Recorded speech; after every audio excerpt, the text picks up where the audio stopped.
Simpson's rule. Okay. Sa Simpson's rule, everyone, uh, yung kahapon we approximated the definite integral using a common figure, and that is a rectangle, di ba? We have here parang delta x dito, yung step size. And then ito, kung sa left hand tayo, di ba, f of x sub 0. Then dito, kung sa right hand, f of x sub 1. Kung sa midpoint, dito tayo, f of x sub 1 bar, no? So, yan yung, basically, yung ginamit natin is yung parang sa rectangle na concept, rectangle concept.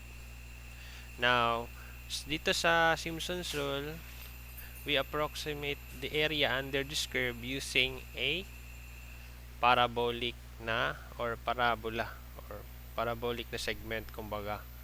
So, in Simpson's rule, another rule of approximating integration results from using parabola instead of straight line segments or yung mga rectangle to approximate a curve or the area under the curve. Same pa rin kahapon, we will divide yung upper and lower limits into n sub-intervals of equal length or yung step size natin na h or delta x, that is yung upper limit minus yung lower limit over the number of sub-intervals. But this time, we assume that n is an even number. So, kailangan yung n natin is even number. Okay. Then, in each consecutive pair of interval, so basically, yung sabi dito, each consecutive pair of interval, we will be taking 3 consecutive points at a time. Okay? Okay, at a time. So, we approximate the curve, no? Yung y equivalent to f of x, which is greater than or equal to 0 by a parabola as shown below. Ito yun, no? Okay. Okay, sorry, if yung y sub I natin, ito, y sub I, is equivalent sa f of x sub I, then, yung point natin, no? Point at any point here, no? Point at any point here, will be described by the x sub I, comma, y sub I. Okay, this is the coordinate of any point on the curve lying between this interval A to B. Na for example, meron tayong ito, yung I natin is equivalent sa 1. So, we are referring actually to P sub 1, then P sub 2, and P sub 3. Ito yung 3 consecutive points na kukunan natin, no? And then, we'll do the same sa P sub 2, P sub 3, P sub 4, ganyan. Then, P sub 3, P sub 4, P sub 5, and so forth, and so on and so forth until marating natin yung upper interval or upper limit. Okay? So, to simplify our calculation, we first consider the case where yung x sub o natin is equivalent to negative h or yung negative or the left end point ng ating step size. Okay? Or if yung step size natin is lesser than 0, and yung x sub 1 natin is 0, and x sub 2 is yung h naman natin is positive 0. Okay, is equivalent to or greater than 0 or positive value. Meaning to say, kukunin natin tong part na to. Okay, itong part na to lang. So, ano mangyayari dito? We'll have this part right here. Basically, yung P sub O natin or yung point 0 natin will be equivalent sa dito. And yung point 1 natin will be equivalent siya dito. And then yung point sub 2 natin will be equivalent dito. Itong part na to ang kukunin natin. Okay? So, proceed lang ako dito sa hold on, saan yung OneNote ko?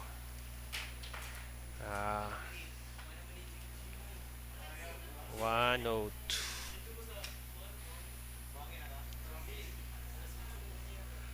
Proceed lang ako sa OneNote ko, ha. Kasi we'll be deriving the equation of the Simpson's rule. Ano? Dito tayo mag-derive. So, as I've said, sa Simpson's rule, okay, yung curve, under the curve, this one, yung red, itong red na line, that is actually yung function natin. And then we approximate the area under this curve, under this under the curve bounded by the intervals a to b, and yung curve natin, we approximate that using a parabola. Ito yung parabolic natin. Okay, parabolic curve. So, we're in parabolic curve siya kasi kukuha lang tayo ng tatlong points, okay, within this interval. Then, i-sum up na natin galing dito na interval, papunta dito na interval, or papunta dito na point. So, basically, we will just getting 3 points, no? And then, we will just summing up using the Riemann sum, no? Summing up all the points galing sa lower interval A, lower limit A, papuntang upper limit B. So, yan yung tinatawag nating Simpson's rule. So, kukuha tayo dito. Basically, ito na yun. We'll assume na at this point, gagawa tayo ng parang axis niya. We have here the x-axis and we have here the y-axis. Considering this is the origin or point 0, 0 yung origin natin dyan, di ba? So, considering yung x sub 0 natin is negative h, no? Or basically, yung point natin at yung x value natin or x coordinate natin for point 0 is equivalent sa negative h, no? Yung kanina, and then you have here x sub 1 equivalent sa 0. Ito yung part na to. So basically, ito yung x sub 0, x sub 1, and then x sub 2 to dito. And we have here x sub 1 equivalent sa positive step size h. So therefore, correspondingly, we have here this point. Okay, we have negative h, comma, y sub o, then we have here 0, comma, negative 1, y sub 1, then point 2, we have here h, comma, y sub 2. Yan na yun, di ba? Okay. Now, recall natin yung general equation ng parabola or quadratic equation. Di ba, parabola or quadratic equation, yung exponent niya is naka-raise ng 2. So, yung general or yung general equation ng parabola natin, no? We have here ay square plus bx plus c equivalent sa 0. Di ba? Yan yung general equation ng ating parabola. Considering that, this is ax square pala, ax square, quadratic equation pala tayo. Ax square plus bx plus c equivalent sa 0. Ito yung general equation ng ating quadratic equation or parabolic segment. Okay, yan na yun, di ba? And then, ang gagawin natin is that same thing nung kahapon. Hold on. Balik lang ako saglit, ha. Okay. We will be integrating, no? Integrating ito. Okay. Since ito lang man kinuha natin, parang segment na to. Ito lang na segment ang kinuha natin, no? And then evaluated lang yan from h to negative from negative h to h, no? So therefore, i-integrate natin yan. So from negative h to h of this function. Yung curve na to, that is a parabola, so that is being represented with this one, no? So that is ax square plus bx plus c.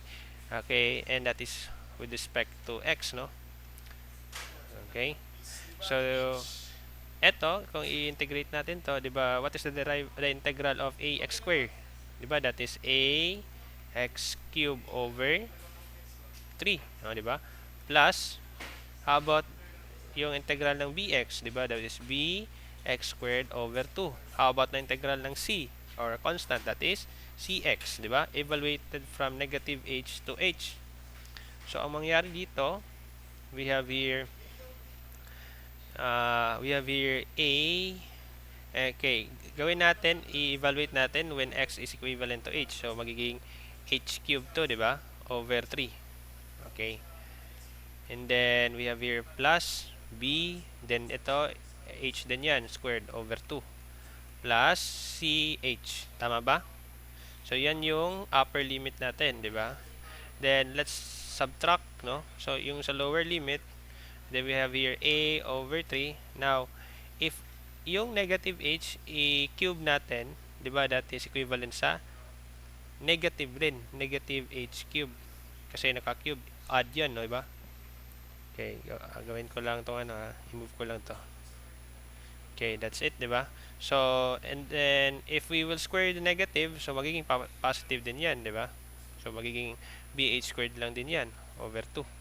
Then, ito, plus C, tapos negative H. Okay? So, if we will be, ang atin itong i-simplify, itong negative times negative, magiging positive yan. So, dalawang similar value. So, magiging 2 of A, no? H cube over 3. Ito yan. Ito, tapos ito magiging positive man yan. So, same thing lang siya dito. Itong BH cube, BH squared over 2. Tapos ito, negative times positive, magiging BH cube.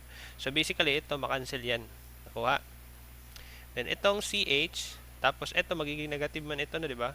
So, negative times negative, magiging positive. So, dalawang dalawang CH yan. So, pagiging 2CH yan, no? Since yung H, okay, is common, okay, we can factor out, actually, we can factor out the H over 3. Okay. Okay. Later, you will realize bakit H over 3 yung pinactor out natin. Para yung equation dito, or expression dito, will have no fraction. So, magiging 2A H squared, ayan, and then, plus, magiging 6 na to, 6C. Okay? 6C na yan. Kasi if we will be returning, bali, kung i-distribute natin to, magiging 6 over 3, that is 2, okay? And then C times H. Okay, yan yun, di ba? So, ang gagawin natin is that, etong part na to, so since we have here the values of A at saka C, etong A at saka C, need kasi natin yan express into the form of our function. Bale, y sub 0, y sub 1, and y sub 2. Need natin yan i-express in this form. Okay. So, kukuha tayo ng relationship. Okay. So, ito, i-leave lang muna natin yan. Okay. So, basically, this is negative h to h of our function ax squared plus bx plus c, no? Dx. So, yan yung approximate natin, no? Approximate natin na formula for using Simpson's rule, no? Pero hindi pa yan tapos, so this is our equation number 1. Now, galing dito, class, iyan ko lang to, ha. Galing dito, hold on, bakit hindi maano? Okay, ito na lang. Yan. Galing dito sa figure na to, 'di ba? This is your x sub 0, this is your x sub 1, this is your x sub 2, tama ba? Nandyan po ba kayo, class? Are you still following? Yes, sir. Okay, sige. So, 'di ba, this is x sub 0, x sub 1, and x sub 2. Now, next step is to make away na itong AH squared tsaka 6C magiging in terms of y sub 0, y sub 1, and y sub 2 yan, no?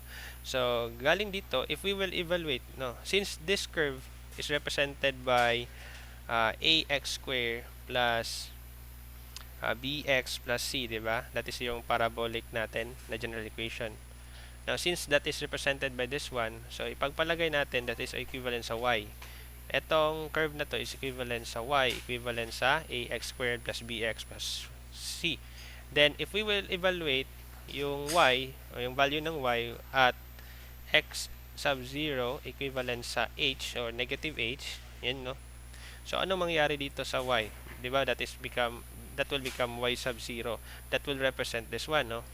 Is equivalent sa, so i-plug in natin yung negative h sa mga values ng x dito. So we have here a tapos negative h square plus b tapos negative h plus c. So therefore we have here y sub 0 equivalent sa, ito magiging positive lang yan. So we have here a h squared tapos minus b h plus c. Okay, ito na yung magiging second equation natin. Now, if we will evaluate also x sub 1, which is equivalent sa 0, so ang mangyari niyan, we have here y sub 1 ito maging a tapos 0 squared, obviously that is 0, plus b times 0, which is also 0, plus c. So therefore yung y sub 1 pala natin is equivalent lang sa c. Okay, now this is our equation number 3. Now for the last one, as at x is equivalent to 2, that is equivalent sa h, no? So therefore yung x sub 2 natin is equivalent lang pala sa a tapos h square plus b tapos h tapos c. Okay, therefore yung y sub 2 pala natin is equivalent lang sa ah square plus bh plus c. So ito na yung magiging fourth equation natin. Remember that etong part na to, we need to express this in terms of y sub o, y sub 1, and y sub 2. So, copy ko lang to class. Copy ko lang to ha. Kasi need natin to. Okay, dito tayo. Yan. And then, etong mga equation na to, equation number 2, copy din natin to. Lagay natin dito. Then, equation number 3, no? So, sa equation number 3, mas maganda kung ilagay natin yung complete dito. So, this is 0, 0, tapos C. And then, para madali lang tayo mag-operate later. Then, we have here, okay, ito. So, i-align natin. So, ang target natin is, gawin nating parehas nito. Okay. So, gawin natin, paano tayo makakreate ng 2ah square? Diba? Kung i-add natin yung y sub o at saka y sub 2. Okay. So, if we will be adding y sub o plus y sub 2, you would get what? 2ah square, no? So, yun na yung pinapahanap dito. Okay, sorry. Okay, ito na yun, no? Tapos, negative bh plus bh, magiging 0 yan. Okay, so 0. And then we have here, c plus c, which is 2c. Pero kulang pa kasi we need 6c. Okay, so saan tayo kukuha ng c? Dito sa y1, kasi yung y1 is c daw. So, obviously, magmumultiply tayo ng 4 dito sa y sub 1 para makuha natin yung 4c.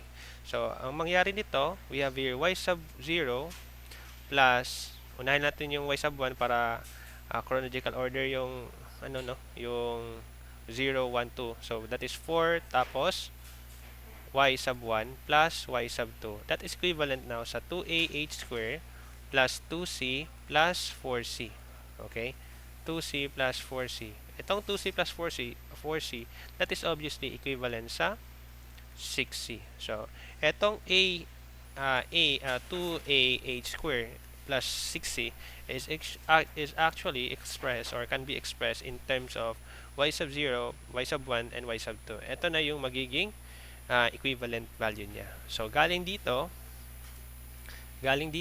copy ko lang to class, from equation number 1, okay, from equation number 1, okay, yung value pala ng integral of ax squared plus bx plus c dx evaluated from negative h to positive h, no, is equivalent lang pala ito sa, or approximately equivalent sa h over 3, then we have here y sub 0 plus 4y sub 1 plus y sub 2.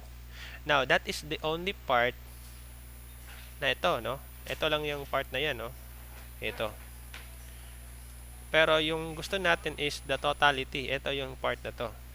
So, basically, we need to get 3 points at a time. So, ito, unahin natin 3 points. Then, pangalawang, next 3 pairs of points, we have point 1, point 2, and point 3. So, basically, makakaroon tayo ng pattern na kung galing sa point 1, point 0, point 1, point 2, y sub o for y sub 1 plus y sub 2, yan yun, no? So, basically, if we will integrate from a to b of our function f of x dx, basically, we will just be summing up, no? Summing up from, okay, h over 3 kasi common yan. Then we have here y sub 0 plus 4y sub 1. Okay, 4y sub 1 plus y sub 2, no? Plus, i-add natin tong h over 3. Then, sunod na po is y sub 1, y sub 2, and y sub 3. So, magiging y sub 1 yan plus 4y sub 2 plus y sub 3. Yan, no? And then, plus h over 3. Then, we have here y sub 2 na din ulit plus 4y sub 3 plus y sub 4 and so on so forth until maabot tayo dun sa dito y sub n. So dito magiging 4 tapos y sub n minus 1, then dito magiging y sub n minus 2. Okay, so until makaabot tayo dito. Okay, pero as you can see, medyo ano to class, no, medyo complex yan, kumbaga lengthy. So ang ginawa natin is that we'll just summing up this one. So to approximate yung integral using Simpson's rule, basically that is equivalent lang sa h over 3, and then as you can see yung y sub 0 isa lang yan, y sub 0, and then kung i-add mo to 4y sub 1 plus y sub 1 that is y sub 1. Okay, sorry, I think mali na, meron akong namali, no, hold on balik lang tayo. Basically ito class A, yun class. Okay, so ito yun, no. Okay, kung saan tayo nag-stop pala, sorry, kung saan tayo nag-stop, dun pala tayo mag-start na naman, no. 0.234, mali pala yun ginawa ko, sorry. So dito dapat y sub 2 to, then dito y sub 3, and then y sub 4, and then y sub 4, then y sub 5, then y sub 6, no, and then so on so forth until makaabot tayo sa y sub n.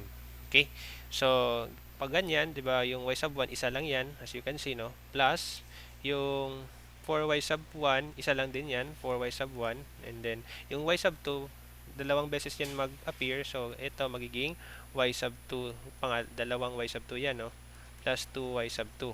Okay, basically yung h over 3 ano din, common kasi yan, so finactor out natin.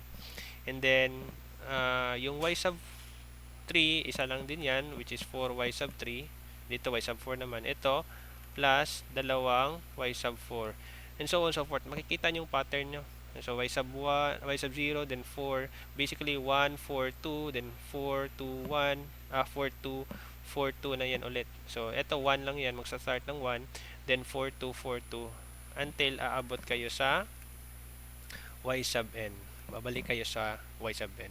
So basically, ito na yung magiging approximation natin ng definite integral using Simpson's rule. Okay? So you just need to memorize. Bale, 1, magsa-start yan ng 1, then next is 4 2 4 2 4 2 until maabot tayo sa y sub n, which is 1 din yan. Okay? So yan yung magiging formula natin for Simpson's rule. I hope nakuha nyo class, no? Balik lang tayo So ito na yung magiging formula natin. Okay, as you can see, 4 2 4 2 so on so forth, then 2 4 until makabot tayo sa y sub n. Okay? Nakuha nyo ba? Everyone? Hello? Yes, sir. So kasi kung diretsuhin ko lang to i-present, no, ito I think hindi nyo hindi nyo mag-gets kung saan talaga galing, no. So it would be better siguro kung manual natin isa-solve. So dapat talaga okay. Sa exam nyo, of course, di na kayo magde-derive, no, ng formula. You just need to memorize this one. Pero again, kung ibigay ko to directly, magtanong talaga kayo kung saan to galing, no. So I don't want to tawag nito. Mahilig talaga kasi ako mag-derive class, and tawag nito, I love to know, no, kung saan yung origin ng nitong mga formula na ginagamit natin. So as much as possible, discuss natin yung origin niya. Okay? Galing yan dito. Okay? So yan yung magiging formula natin for the approximation yung definite integral, no, using Simpson's rule. So try natin to i-solve class yung problem na to. Isa lang na problem. Actually, itong problem na to is same lang din ng problem kahapon, if you have remember. So, ginamit ko lang same problem because my ano is yung gusto kong gawin is to compare. Okay, compare natin yung compare natin yung tawag nito. Wait lang, makrap pa to. Okay, makrap pala. Compare natin yung magiging sagot nito nung kahapon. Actually, meron man ako dito. Ano? Wait, dito ba yun? Sa kabila pala. Okay, so let's try to solve muna this one using Simpson's rule. Again, recall natin yung formula ng Simpson's rule of the definite integral. Sige daw, pakidictate from A to B. That is approximated equal to what? H over 3, this is your step size. Okay, wherein yung H makukuha natin yan using B minus A and then over the number of subinterval, diba? So dito magiging Y sub O plus 4Y sub 1 plus 2Y sub 2 plus 4Y sub 3, no? Plus 2Y sub 4 plus dot dot dot until makaabot tayo sa Y sub n. Okay, sige. So, tingnan natin kung ilan ba dapat or ilang value ba dito sa Y sub n. So, magsa-start tayo sa pagkuha ng value ng H, no? H is equivalent sa ano yung intervals natin? Okay. So, yung B natin is 2 minus yung A natin is 1, then number of subintervals is 10. So, this is equivalent sa pakikuha ng value nito, class. So, that is 1 over 10. Obviously, that is 0.1. Okay, that is 0.1. Okay, 0.1. Okay. Hindi kasi ako sa tagan I didn't trust myself, so I trust more sa calculator. Okay, kahit 1 over 10 yan, gina-calculate ko pa yan ha. Okay, so therefore we have here H equivalent sa 0.1. Now, gawa tayo ng number line, no? Gawa tayo ng number line. So, from 1 to 2, and then yung increment natin or step size is 0.1. So, basically this is 1.1, then 1.2, then 1.3, then 1.4, then 1.5, then 1.6. So, tasin na natin yung line. 1.6, 1.7, 1.8, 1.9, 2 na to. Okay, 2. So, basically, ito yung 0 natin, or starting point. So, ilang points to? 1, 2, 3, 4, 5, 6, 7, 8, 9, 10, 11. So, we need to say, we will be expecting dito, kung 0 is yung starting point natin, so, y sub 10. Okay. Therefore, we have here yung 1 to 2 natin, o yung f natin, f of x is 1 over x, then dx will be now approximated to, yung step size natin is 0.1 all over 3. Okay, multiply natin yan, yung y sub 0 natin, or yung f of x sub 0 natin. So, diba? Yung x natin is 1. So, magiging 1 over 1 plus 1 over 1.2, 1.1 pala, plus 1 over 1.2 plus 1 over 1.3, parang naglalaro tayo, no? 1.4 plus 1 over 1.5 plus 1 over 1.6 plus 1 over 1.7 plus 1 over 1.8 plus 1 over 1.9 plus 1 over 2. Okay, paki-calculate daw kung anong makukuha nyo, class. Sige daw. Kulangan siya kanang kanya, sir. 4242, sir. Ha? Kanang 4242, sir. Wala pa na, sir. Ay, sorry. Meron pala. Sorry. That's good, no? Actually, ano ko lang. No, 4, 2. Nakalimutan ko lang. Okay, 4, 2. Okay, ito 4, 2,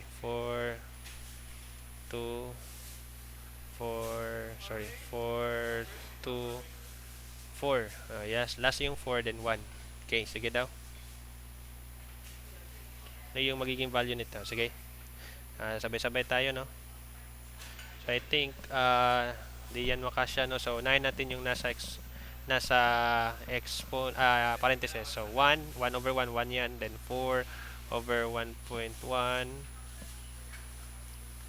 Then 2 over 1.2 plus 4 over, pag meron na kayong sagot, you may also tell me, no? Plus 2 over 1.4 plus 4 over 1.5 plus 2 over 1.6 plus 4 over 1.7 then plus 2 over 1.8. Oh, dito na yan tapos, no? Equal sign natin yan plus 1.8 yung last, no? Then we have 4 over 1.9 then plus 1 over 2. And then multiply natin yan by 0.1 divide 3. Okay, yung sagot natin is 0.69 okay, 3150. So, this is when n is equivalent sa 10. Now, i-compare natin yan dun sa n is equivalent sa 10. So, yung sa trapezoid at saka yung sa midpoint. So, balik tayo dun sa ating tawag nito. Balik tayo dito kahapon, no? Balik tayo sa kahapon natin na discussion. Okay, dun sa part na may table na. Okay, ito yun, no? At 10, ito yun. At 10, yung trapezoidal is 0.69371. Okay. Yung sa trapezoidal at 10, that is 0.693771. Yung midpoint naman is yung sa midpoint at point at nasa interval na 10 is 0.692835. Tama ba? So, yung true value natin is equivalent sa, yung true value natin is 0.693147. So, sa nakikita nyo, no? At subinterval na equivalent sa 10, okay, yung Simpson's rule is very close to our true value. So, among these 5 na rules na nabanggit ko, etong Simpson's rule talaga yung pinaka-accurate. Okay?